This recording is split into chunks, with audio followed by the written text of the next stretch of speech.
Albert Mugabe obirari District Productions Officer ahabwa district ya Ntungamo yasiburwa kandi yashendekerezebwa obwari kumurira aha myaka nkaga nk'omugenzi gw'abakozi ba gavumenti. Ogu abeire akorire gavumenti kumara emyaka 23 kandi areebirweho n'obujulizi ahabw'obutaryanguzi hamwe n'okuryangatanisa sente za gavumenti omu district ya Ntungamo.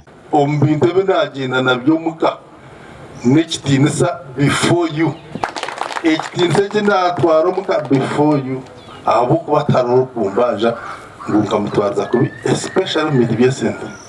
Ekimwe ninyebembeza n'okushoma ngahika omu nashanga abantu nibarwana mu departments barwana sente kunganya mu department yanjye tinkarwanira mugaki isente. Ari kugambaho amukoro ogu Albert Mugabe owaba nahumura yajumirira abakozi ba gavumenti abariko yambisa omurimo gwabo okwiba sente z'omuha omushoro. Kumbe niza kurugomuka omukikuru wanje oriya abe najyato buwagendo tarye sente za gavumenti kandi aba department nimujura esente zanye mbere ngira ninzibaha kandi naheza kuziba tinko bakoratira ngo mumperezeho tinduka hamya ngo araho orakoze or contractor izero mu department yanjye ngo aresere chetaro nagaci 10 ngo cream yiyetambure. Never. With the parish development model in many areas of the country, it has come with very many issues,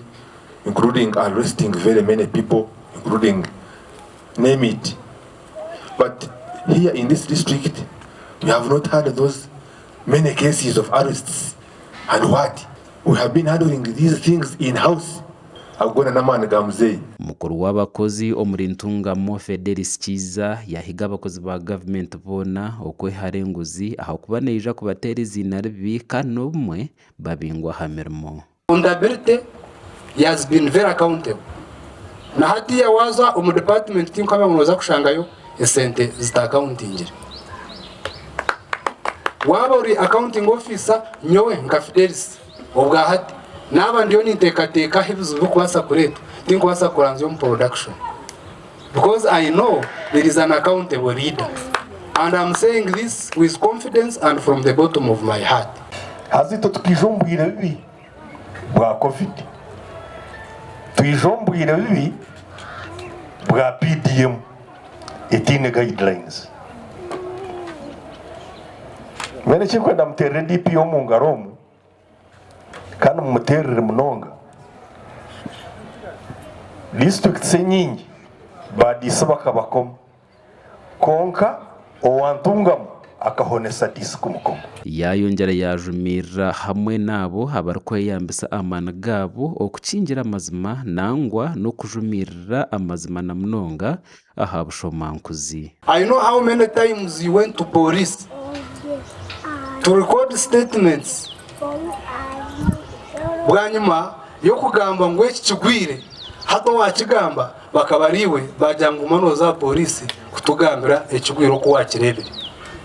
Nienda kugambira Albert ahabwe cyo warwanire esente zawe zona za gratuity noza kuzitunga omu week erikwisha.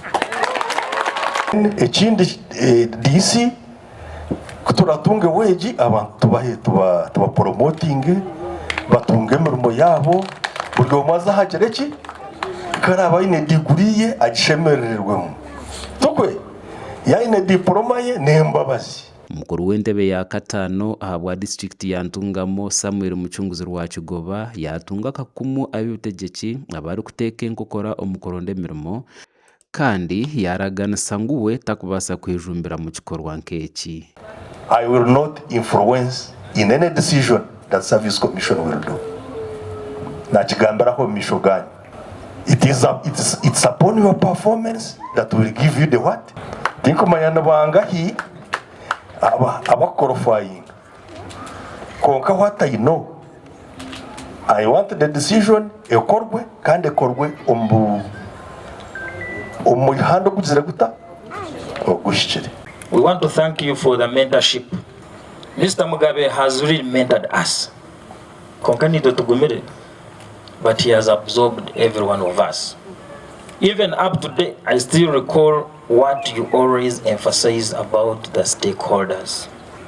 Mr. Mugabe has always guided us that when you go to the field, make sure if there is any stakeholder in your sub-county, zero on that person. Okuhumura kwa Albert Mugabe kwabe cyo kureberaho aha abakozi ba government abandi kandi kwaba kwijurimo okushomesa bona ngo babasa gukora imirimo yabo hatarimo ubushomankuzi kandi bahumure kurungi babeje. Gasha kwa Samuel Ahumuza habwa Tayari West.